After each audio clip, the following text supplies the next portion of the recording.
Okay, I hope that was a useful discussion as you're looking at what's the most important thing. And of course, that's really critical in shaping and forming us as we go forward in our prayer life. We are going to look now, hopefully you've just read it, Psalm 86, and we're going to think about that. But there's just one or two things that I'd like to draw your attention to first.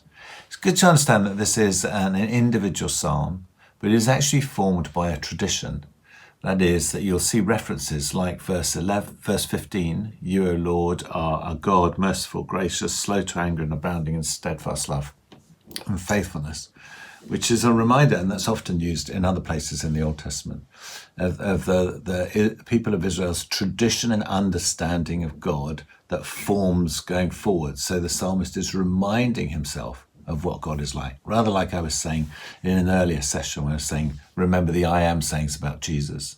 You remind yourself of what God is like, and it inspires faith and trust, so confidence in coming to prayer.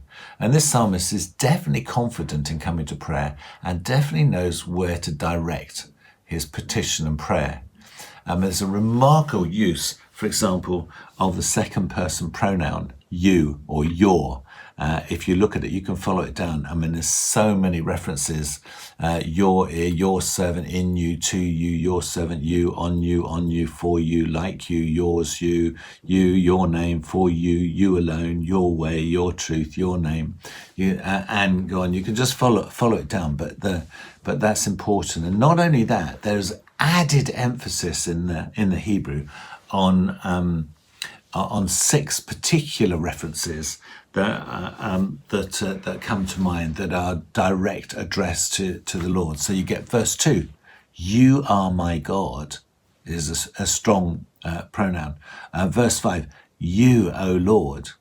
And verse 10, for you are great and you alone are God, add extra emphasis. And then verse 15, but you, O Lord. And then verse 17, because you, Lord. Each of those carries greater emphasis, and it holds the psalm, it structures the psalm together, reminding that the psalmist is in a relationship between I and you. It's you. And the other thing is the relentless emphasis on Yahweh.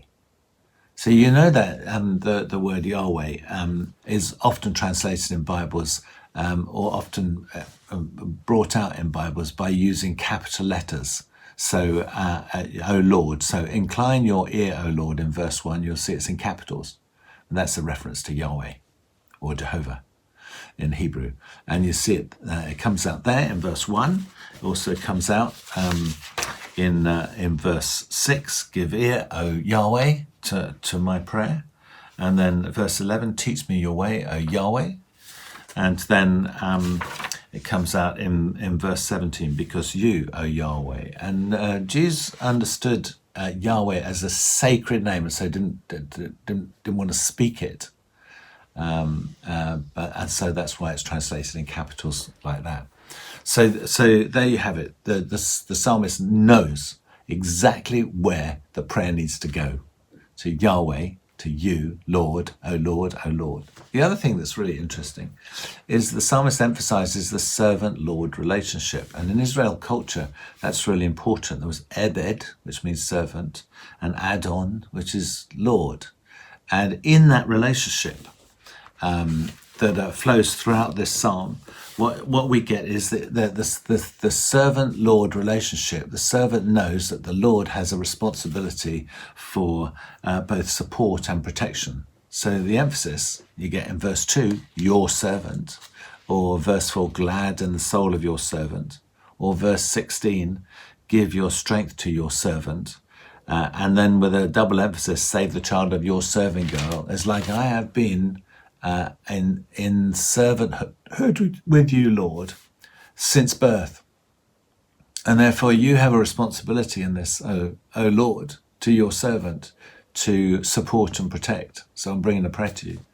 That's that confidence. That's the agreed relationship right there. And so you see that in this psalm. There are other things that are really quite striking too. For example, I've already mentioned that the psalmist can come confidently because the psalmist knows the history of God. It reminds me of when Elijah and Elisha crossed the Jordan, as Elijah was handing over the mantle, as it were, to Elisha.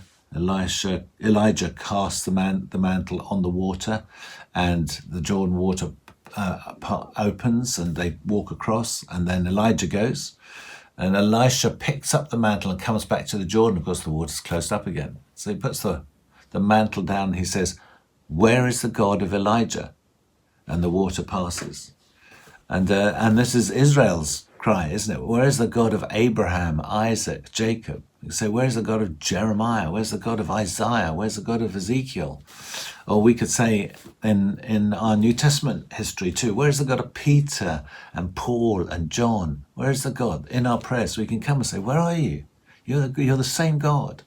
And because of that, we're reminded of that history that we can bring, and we can confidently come in prayer. You're the same God who broke the prison doors and set Peter free.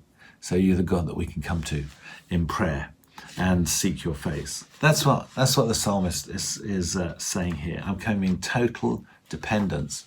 There's lots of things that I could mention and could emphasize here, but I want you to have a good conversation about this psalm and what's striking. Perhaps you could do it in three ways. One is, what really lights up for you, that inspires you in this psalm?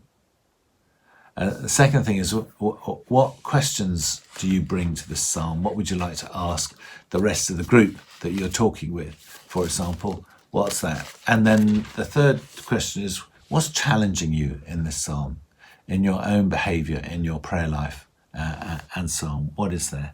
I'll just share one verse that's really inspires me and lights up, and that's verse 11. Teach me your way, O Lord, that I may walk in your truth, and give me an undivided heart to revere your name. So right in the heart of the psalm, this is what the psalmist is asking.